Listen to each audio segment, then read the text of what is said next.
এক যুবকের হাত থেকে ভুলবশত তার পূর্বপুরুষদের জেডমালা একটি পুরনো কুয়ায় পড়ে যায়। তখনই কুয়োটি সবুজ আলো ছড়াতে শুরু করে এবং একটি আধ্যাত্মিক ঝর্ণায় পরিণত হয়। যুবকটি বালতি দিয়ে জল তুলে চাখে। স্বাদ সাধারণ মনে হওয়ায় সে সেটি পাশের একটি শুকনো লতার উপর ছিটিয়ে দেয়। সে চলে যেতেই শুকনো লতাটি চোখের সামনে দ্রুত বাড়তে শুরু করে, পাতা বের হয় এবং আঙুরের গুচ্ছ ধরে যায়।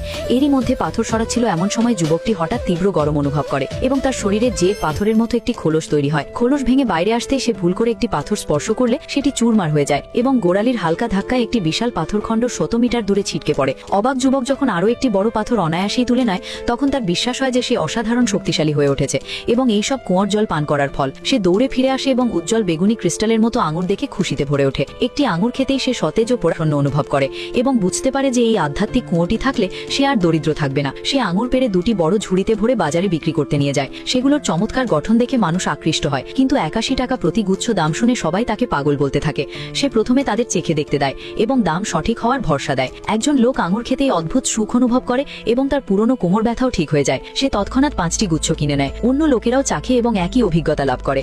দেখতে দেখতে আঙুরের জন্য হুড়োহুড়ি পড়ে যায়। এই সব সুশি হোটেলের ম্যানেজার দেখে ফেলেন। তারা কিছু আঙুর কিনে চেয়ারম্যানকে খাওয়ান, যার মনে হয় যেন তিনি কোনো শান্ত আধ্যাত্মিক স্থানে পৌঁছে গেছেন এবং তার হাঁপানিও ঠিক হয়ে যায়। চেয়ারম্যান তৎক্ষণাৎ আমিষ দেন যেন পরের দিন যুবকের সব আঙুর কিনে নেওয়া হয়। সেদিন যুবক 3000 টাকার বেশি আয় করে, কিন্তু সে শুধু আঙুর বিক্রির বদলে তার দাদা ছেড়ে যাওয়া 1 একর জমি চাষ করে। তাতে বিশেষ চিহ্নযুক্ত টমেটোর বীজ বুনে কুয়োর জল দেয়। রাতে ঘুমানোর সাথে সাথেই বীজগুলো দ্রুত বড় হয়ে ফল দিতে শুরু করে।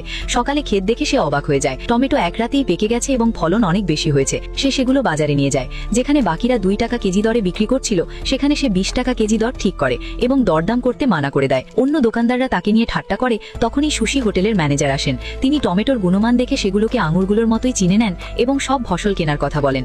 1 একর জমি থেকে প্রায় 2000 কেজি টমেটো বের হয়। ম্যানেজার তৎক্ষণাৎ টাকা ট্রান্সফার করে দেন।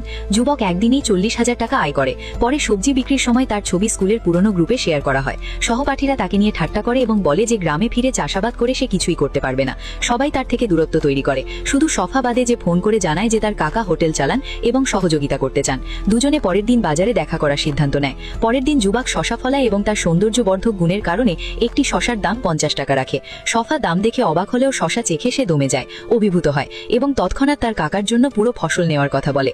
এরই মধ্যে একটি লাক্সারি কার থেকে সেন হোটেল গ্রুপের লোকেরা নামে, যারা সুশি হোটেলের প্রতিদ্বন্দ্বী। তারা বিশেষ সবজির সরবরাহকারীকে খুঁজছিল, কিন্তু যুবককে দেখে অবাক হয়ে যায়, কারণ সে ছিল সেন পরিবারের সেই সদস্য যাকে একসময় গ্রামে ফেলে রাখা হয়েছিল। তারা তাকে কটাক্ষ করে, পরিবারের বদনামের অভিযোগ আনে এবং লোকেদের উস্কানি দেয় যে সে দামি সবজি বিক্রি করা এক প্রতারক। যুবক শান্ত থাকে এবং শেষে একটি শশা দিয়ে বলে আগে চেখে দেখতে। তার বড় বোন শশাটি খেতেই সারা শরীরে অদ্ভুত প্রশান্তি অনুভব করে এবং তার চেহারা তৎক্ষণাৎ উজ্জ্বল